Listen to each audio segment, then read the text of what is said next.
Welcome, ladies and gentlemen, to episode 45 of Pocket Edition. I'm your host, Sully, and today I'm joined by Mark. How are you today, Mark? Sarai. What? Sarai. Is that Japanese? No. Okay. No, I'm it's not. so confused. It's me shrinking the word all right. You've never heard people say Sarai. I've never heard that. There must be a difference between Sydney and Adelaide. Okay, whatever. All right, we'll carry on. I'm all right. You're all right. That's great. I'm also all right. But today, Mark, we're here to talk about some good news and speculate on maybe some potential downward spiraling. That's very dramatic. I assure you it's probably not going to be that dramatic in the end. But we'll start with good news, Mark. Nintendo have recently released a financial report which pegs the Nintendo Switch at 22 million sales and change. This is lifetime sales, so we're almost approaching the Nintendo Switch's 2-year birthday. Now, 22 million and change actually surpasses, we all know it surpasses the Wii U, obviously, but the GameCube as well. It's exceeded the GameCube mark. So, what are your thoughts on that? The thing was that the Wii U wasn't very hard to exceed that. So everyone was confused about its marketing. Yeah, I think that did 13 million, roughly, lifetime sales. So, surpassing the Wii U is chump change, but surpassing the GameCube's lifetime sales in less than half the amount of time, that's pretty good. Good old purple lunchbox. Yeah, literally had the carry handle. Here's the interesting piece that we can deduce from this latest financial report, though. Nintendo have forecasted that it's going to sell a total of 20 million units total over its physical year. Now, from what we understand, that starts in April and it ends at the end of this coming March. Now, currently, they're 15 million units shy of reaching that target. And as we all know, they have around about half a year to make up that 15 million. And keep in mind, they've only done 22 lifetime sales to date in about 18 months. Now, what we really want to try and peg down in this episode is what we attribute the slowdown in sales, because that you can't argue. The Nintendo Switch has had its honeymoon period. It is slowing down in sales. Nothing that's necessarily too concerning. We won't know until we reach April, the start of April next year, when we get their earning report for the entire physical year and whether or not they massively missed their target or not. I mean, keep in mind, Christmas and the holiday period is still to come. So they're going to sell a lot of units over that period when we get Smash. We'll get some other big entries onto the Switch as well. But Mark, I'm going to hand it over to you. What do you attribute the slowdown in sales to, at least currently anyway? Well, I think I can attribute it to two major factors, which is a lack of major exclusive over this sort of April to now. Because we haven't really had anything jaw-dropping that you need to run out of buy. Mario Party is just sort of that thing that's there. That was a little bit underwhelming, I think, yeah. And I think a lot of people felt that way. Yeah, I mean, Mario Parties haven't been sort of the be-all, end-all sort of group party Nintendo game since 1 and 2 on the N64. Yeah, I mean, it's almost... because Smash Brothers and Mario Kart filled that role. Yeah, and filled that role solidly. Then I think it's also a factor of the Switch has and is sort of caught up on the indie games and third-party ports that it needed to. And so it doesn't really have a massive excitement factor anymore for being able to play X game on this console. So it's sort of at the same pace now, so now we just need to wait for other stuff. Dark Souls on Switch came out now, Diablo on Switch came out last week. We had Dead Souls, Hollow Knight, Shovel Knight, all of those games. We had Transistor, we had Bastion, we had all of these things. It's on Switch now.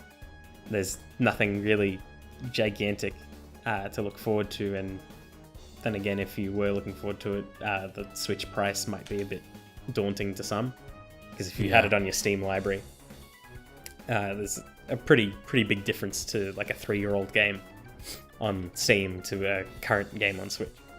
I think you're right. I think there's multiple aspects regarding the Switch that kind of add up to its slowing of sales. I think when you look at this physical year for Nintendo and the Nintendo Switch, obviously for the entirety since April this year, it's been drastically slower than year one. And I think year one can definitely be considered as that honeymoon wow factor period, right? It was brand new hardware, it was flashy, nobody else was doing it. Currently, nobody else is doing it either. It was getting all those big third-party titles, and that they weren't necessarily new at the time, but they were getting games like Doom, Skyrim, Resident Evil, which is actually only, I think that's recently dropped, hasn't it, Mark? Yeah, or just about to. Yeah. But they were getting some good third-party support, even if these titles weren't new. But regardless of whether or not they were new or not, they were still exciting because they were on a portable system and they were running well. So there was excitement still attached to those games. And then obviously we also had a lot of big hits from Nintendo last year as well. Obviously it launched strong with Zelda. It followed it up with Mario Odyssey. Splatoon. It had some good first-party support as well. So there was a lot of elements that Nintendo got right in its first year. But then you move forward to the second year, we got a lot of bloatware in terms of downloadable titles, a lot of crap. But the third-party support, while it's still been present, I think we've warmed up to the idea that we're getting this third-party support and ports of these third-party games to the system later than what we should be, and there's not necessarily that same wow factor attached to these games just running on the Switch anymore. Still the daunting price factor and the fact that Nintendo's still pulling a typical Nintendo, which I think they get a bit of shtick for, because I think Microsoft and Sony are exactly the same, but they're still drip feeding their exclusives onto their system, that it just needs a little bit more from them specifically because they're not getting all third-party cross-platform games day one at launch. I think, how I said, it's attributed to a sort of dry spell in titles. It's also that their first year was so freakishly solid. Yeah. Because you're dropping not one, not two, but 3 or even 4 pretty giant first-party titles like Zelda, Mario Odyssey, Splatoon, Mario Kart. We got a new IP with ARMS. They were just showcasing what this thing can do and things like that. And like you said, we've warmed up to it now. The hardware still hasn't really budged for price point. And the hardcore Nintendo fan base has already got the system as well. Yeah. We're not going to see that same sales record that they had in the first year, where there were more copies of Zelda sold than there were Switches available. Yeah. That's so strange. That was amazing. Only Nintendo, man. That's what I like to see. Yeah. But not to say that this year has been bad. Octopath Traveler was really good, but it is niche, and I don't expect it to sell drastically. Dragon Ball FighterZ, incredible port, but still not for everyone. But then we've got, I imagine that the sales will accelerate towards Christmas anyway. But later this month, we've got the Pokemon Let's Go Pikachu, Let's Go Eevee, which I'm sure will sell units. And we've got Smash Brothers in December, which, it's Smash Brothers, it's going to sell. So, clearly it's a case of, as we know, Nintendo IP is really pushing the sales of the system. And, that's been the case for a long time for Nintendo. But, they need that third-party support, in my opinion. They need it sooner, and closer to launch if they want to remain relevant and maintain the at least existing sales that they have at the moment. Because when you look at it, the Switch is, no matter how you look at it, not the best place to play third-party games. So they need to at least be getting them, closer to launch. So it's just something extra. Getting them months after launch isn't helping, and the fact that they're not getting games like Red Dead 2, Destiny 2. There was another big title that the developer just flat out said it can't run on the Switch. If they want to maintain sales, they need to keep pushing out their IPs and trying to get, I think, the third-party releases closer to launch date on the Switch system. But if it is a power issue, like a lot of these developers are saying, do you think this lends itself to the rumor, or perhaps it's a good time for this rumor to come to fruition, that we might be getting a Switch Pro? Does a Switch Pro keep the Switch in the headlines, exciting, and also net itself extra third-party cross-platform games? I think that they might be building up to it, but it's all a matter of timing, because if they announce something like that too soon, it'll make it seem like they rushed the original Switch out to ahead of release to make sure things would go smoothly. But if they time it just right, it'll be like, improved Switch and things like that. I think it has to be after the second anniversary for announcement. I absolutely agree with that. For announcement, definitely release, but absolutely for announcement. And that second anniversary, I think, is March this year, right? March coming. Yeah. Because then you'll be like, whoa, the Switch has been out for 2 years. Well, I think 2 years and a bit of change is probably safe, because maybe they announce in March, they drop it maybe halfway through or the end of next year. I think the end of next year would be too late. If the sales truly are slowing, I think they risk the Switch becoming not irrelevant, but crawling down to a snail's pace. I think if they want to really try to boost the Switch's sales back up and generate excitement, it would be wise to release a Switch Pro sooner. Because, I don't know. I can't actually see it reaching its year one sales again. And you might think that's insane, but look at other consoles like the PS4. The PS4 has just surpassed the PlayStation 3's lifetime sales. And yes, it has slowed down, but it's still doing incredibly well. But seemingly, in contrast, Nintendo and the Nintendo Switch, their year two sales, not necessarily concerning because we're not there yet. The year hasn't concluded. We've still got almost another 6 months to go. But they're seemingly going to miss their projected target by quite a bit and be significantly down on year one sales. That's, it'll also be interesting because there's rumors of another Nintendo Direct this month, and which might be more of a general thing because we don't know a whole lot of what's happening next year. We know there's probably going to be a new Animal Crossing because they announced the new Animal Crossing and it'll probably be next year. We know the next core Pokemon game is releasing next year, which is going to sell Switches like nobody's business. Absolutely. Doesn't matter if it's an enhanced one or a regular one, it's going to sell consoles. Do you think that's enough though? Do you think, am I maybe being a little bit too much of a doomsday gamer here? Do you think the first party is enough to sustain what we or Nintendo would deem successful sales per year? I think first party can, but it needs to be planned properly. This year was planned poorly because the first year was more first party than they've ever done before. Yeah, they had to come out of the gate swinging. And they did, and kudos to them. But props. But I knew they couldn't keep it up for the second year. Yeah, and you know what? I am probably being a little bit harsh on their second year, at least maybe not sales wise, but in terms of the content they do have first party wise. Because again, if you remember, the PS4 also had, and same with the Xbox, also had pretty quiet second years. They came out the gate swinging, and then they didn't, especially Sony, they didn't quite back it up straight away. Sony usually have very, very annoying lulls in their second years. Yeah, so hopefully you're right, Mark, in the sense that, the first party will be enough once they get back on track, because it has been a bit of a drip feed.